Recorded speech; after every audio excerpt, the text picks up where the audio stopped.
Mia here, and yes, I know I look bald. It's been a bad hair day, plus it's windy, so I just threw it up.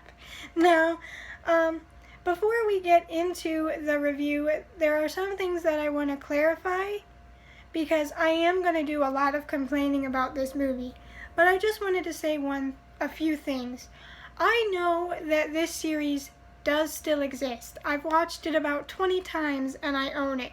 So I know this series still exists. And I know that the movie being made or being terrible does not affect the show at all. I understand that.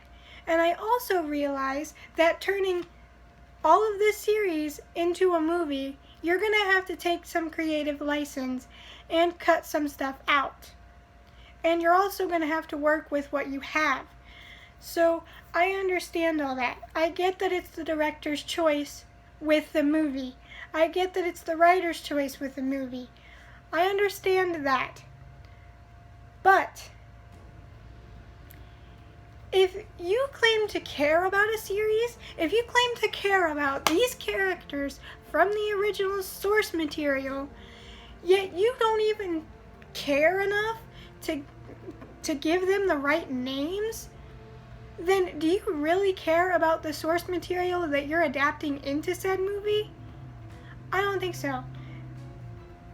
And speaking of this being the first movie review on my channel, it's actually not. I lied because I forgot when I did the book review for After, I also did a combination with the movie review. So the first movie I've actually reviewed on my channel was actually After the movie. Another terrible movie now that I think about it. Anyway, so as you're probably well aware, Aang, Katara, and Sokka had their names absolutely butchered in the movie. They were called Aang, Katara, well, she was fine, and Sokka. Like, he doesn't even care enough about the source material he's adapting into a movie to get their names right, yet he claims that he really loves this series. And it's not like it wasn't in English. It was in English. He had the names already there and already pronounced, yet he couldn't even bother to get that right. And you're not going to tell me that was a creative choice, and not just a choice to piss off the people. Now, like I said, trying to turn this whole series into like a 2-hour almost movie, you're going to need to cut a bunch of stuff out. But this movie simultaneously felt way too fast, yet not fast enough. It felt like we were going boom, boom, boom, boom, boom. 1 minute we're here, the next second we're here, then we're there, then we're here, then nothing was explained. It wasn't explained how they got where they were, why they were where they were. And it's like, take your time. I know that the lore has already been explained in the movie, or in the show. I get it. You already have this. But like I said in my After review, you should not force your audience watching the movie to have seen the source material first. If you're adapting something from something else into a movie, you should be able to understand that movie without looking at the source material. Because otherwise, you fail as a storyteller. I mean, look at book-to-movie adaptations like Harry Potter. I really, honestly, I know people are going to scream at me, I don't like the Harry Potter books. There's just something about the writing that I don't get. Plus, I feel like the author went a little crazy because her series was coming to an end and she couldn't let it go. But I love the Harry Potter movies. And you know why? Because they don't force you to read the books in order to understand the world of the movie. You can understand it perfectly fine without reading the books. But with Avatar, if I wouldn't have watched the series first, if I would not have grown up on this series, I would have been so fucking confused while watching the movie. Heck, I was still confused watching the movie because half the time I'm like, wait, where the heck are we? Who the heck are we following? And what is going on? Because unlike in the show, where each of the colonies look so different, you have the Fire Nation with all their reds and browns and their fire, and that's incorporated in their design. They're menacing looking. They look like they're ready to go and conquer everything, which of course they did, but they look like it. And then you have the Earthbenders, which live in like stone houses and on dirt and earth, and they're greens and they're walls of stone. And then you have the Airbenders, which live on mountains high in the sky with air temples that are controlled and moved around by air. They have games where you can use air as a tool in the game. And then you have waterbenders, which live on the north and south poles. Each world, each bending element and colony in this show is so differently designed that you know where we are when we're there. But in the movie, they literally had to put up on screen the names of where we were. And if they wouldn't have done that, I would have been like, where the hell are we? Except for, of course, when we're in the Water Tribe, because that's the only thing that looks remotely different, because they're in the North and South Pole, and it's icy. But, like, you took... The settings were a big part of the show, because that not only did the people help differentiate the styles and the lifestyles, but the land did as well. And right off the bat, he takes that away. So all because the world is sucked dry of all its characteristics, it feels very closed in and shallow. Where this world feels very unique and large. I mean, if you literally have to put text up on the screen for your audience to know where they are, that's terrible artistry, terrible world building, and just terrible set design. And then he messed with the lore. He messed with the lore that he had right here. He had this in his hands to eat up, and he messed it up. And he claims to care about this show.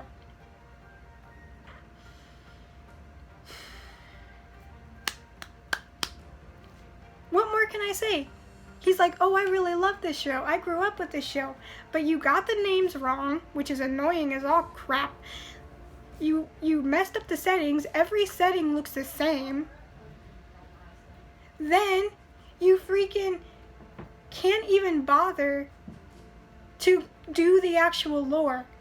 Firebenders freaking have their internal flame, their will that burns their fire. They don't have to sit there and bend the element like everybody else does. They can create it from their body.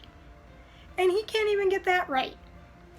Like I said, I know the director has certain limitations and certain creative frequency when he makes the adaptation. But when you have the lore right there to eat up from and you still get it wrong, you need to stop. And then, on top of messing with the lore, the characters are so whitewashed. And apparently the bad guys are Indians. I don't know why. But, and also, with whitewashing the characters, like, let me put up all the different characters, and if they wouldn't have told me who they were, I wouldn't have noticed. Here's all the characters.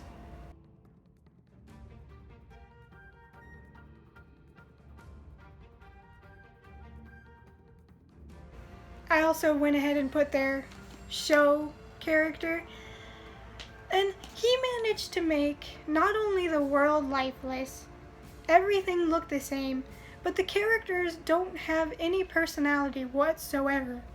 Sokka, the comic relief in the show, looked like he had a stick up his butt the whole time. Like, he looked like someone is just forcing, like, has a gun to his head and says, "You're gonna do these lines." And he's such a monotone delivery. "Katara, get back. You don't know what that is. Oh, firebenders are here. Oh, Katara, I'm trapped in ice again." Like, Sokka was one of the funniest parts about the show because he was the comic relief. But like I said in my review of the series, he knew when it was time to buckle down and be serious. He was the planner. He was the strategist. But he could make you laugh at a moment's notice when there needed to be comedy. In this one, suck all that personality dry. He's a husk of himself. And then there's Katara. I don't even know where they were going with Katara. She, like, I don't know. She's just as monotoned. She is not a good waterbender. Granted, she wasn't in the show at first either, but she was a little better. And she's just, all that motherly caring is gone. There's no emotion to her character either, and Katara was a very emotional character. Then there was Aang.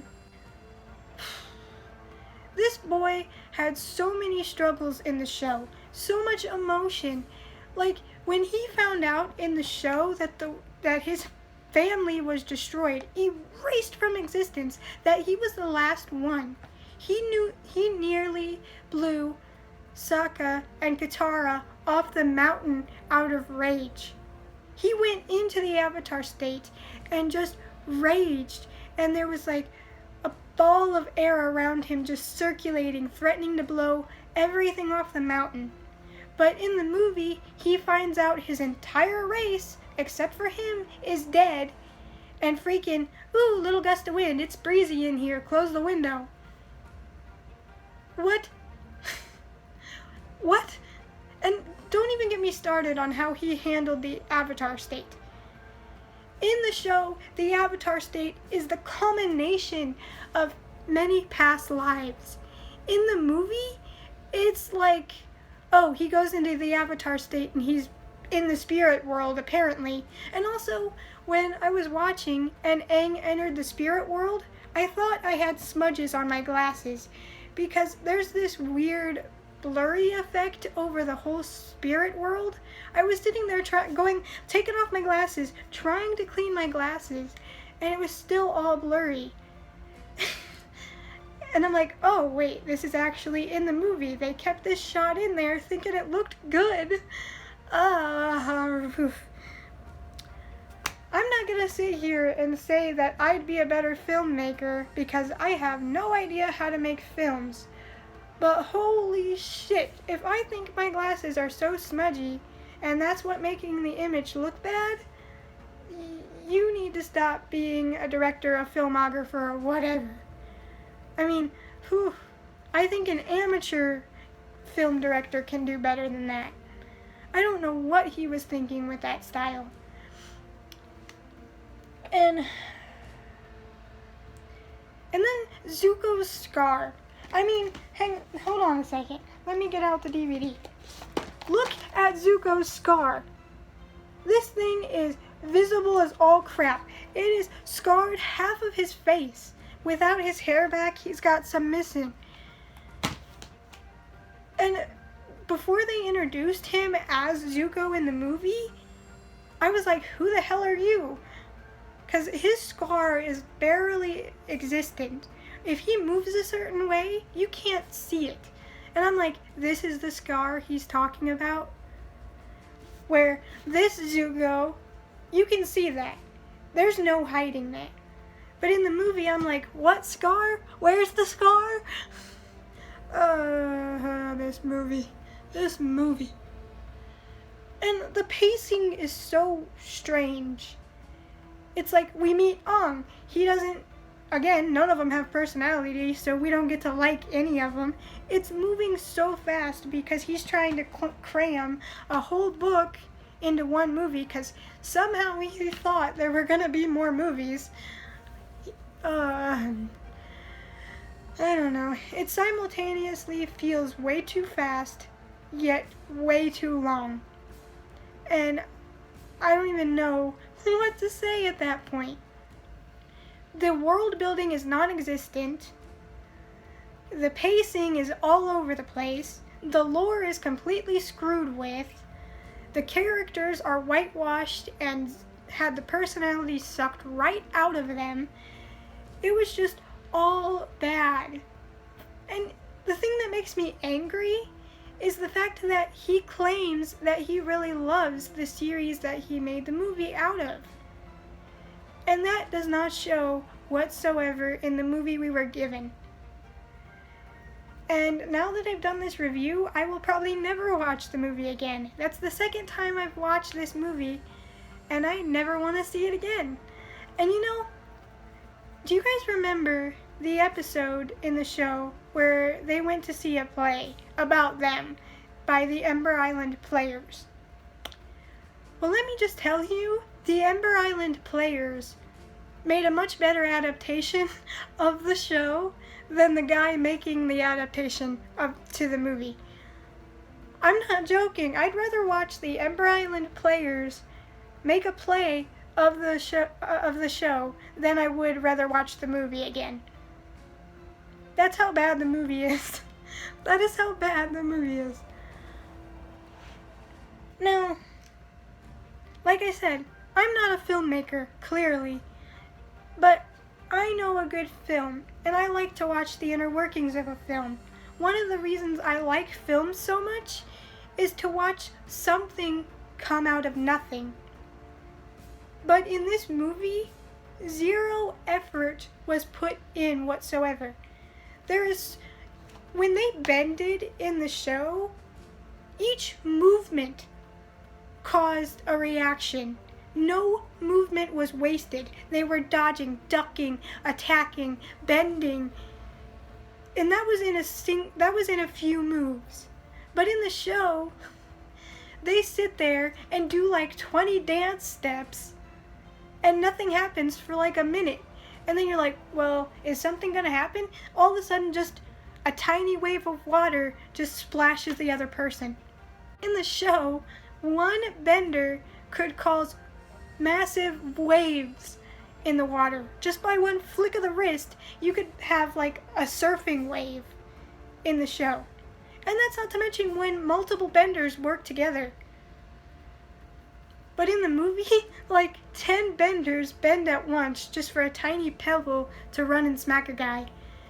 And the extras, there was one scene, I'm not going to play it for copyright reasons, but I'm sure if you watch the movie, you know what I'm talking about. But there was a scene where Aang was facing off against one of the firebenders.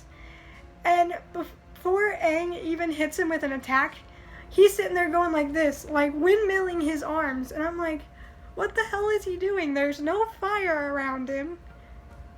He's not attacking. Aang hasn't even hit him yet. And most of the time, it's just standing around. And the fight choreography is terrible. I mean, the best fight was, and that's being nice, was the fight between Aang and Zuko, or Ong and Zuko. But that's the best fight, and that's me being nice, because that wasn't even that good. I will give it this, though. Where it really excels, I really liked the movie's score. The score felt nice. It just didn't fit what was going on in the show, because everything in the show was so fake, so badly CGI'd, and just so boring. This show felt like the world was real, like the characters could step out of the show and have a conversation with you. They wanted it to be realistic. They wanted it to be the physically possible, except of course when they use bending to help their abilities. But the show in the movie just feels so fake. The scenes look like they're on a soundstage, and everything just feels so similar and cramped.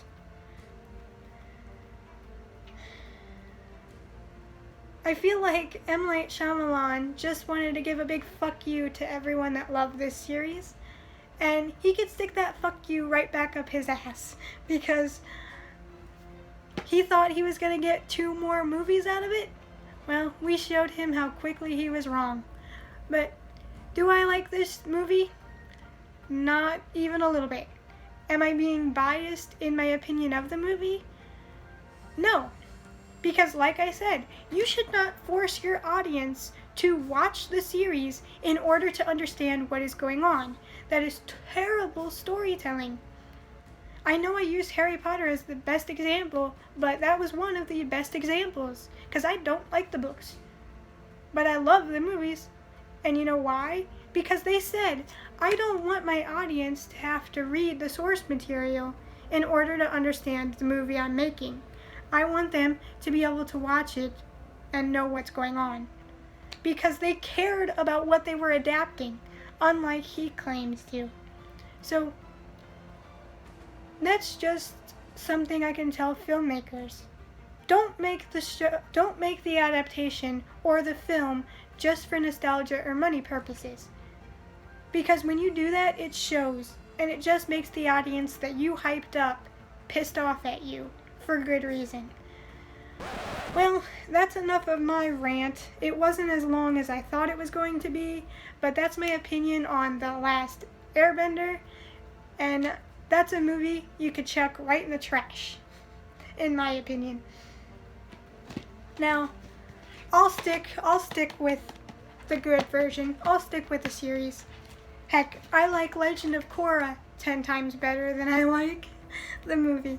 So, well, I hope you guys enjoyed seeing my rant of this movie. And I know it's been talked about a lot recently, but being someone that absolutely loves this series and grew up with the series and ended up watching it for the 20th time, I wanted to go ahead and revisit it since it was on Netflix. Alright. What are your thoughts on the movie or the show if you didn't watch my other video? And if you have a show or movie or whatnot to recommend, go ahead and throw that in the comments and we can have a discussion about it. Hope to see you next time. Bye, guys.